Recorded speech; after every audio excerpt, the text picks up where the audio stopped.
Ayan, akala namin uwian na pero hindi pa pala. Hello, madlang people, mabuhay! Ay, nakakainis kasi mga apo ko. Kanino to?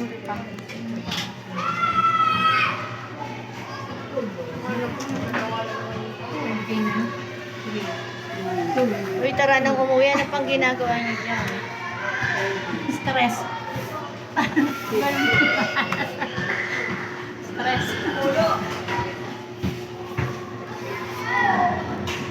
Kala ko uwi na kami. Ito pala.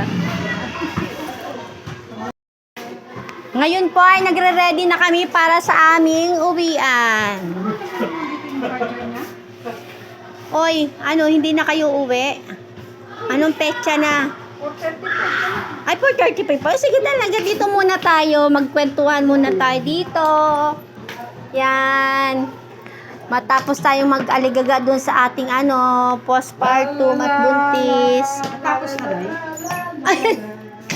Natapos ako magsimot ng kokopyahin. Uwian na ganyan pa rin. Kung kailan uwi na sa kayo.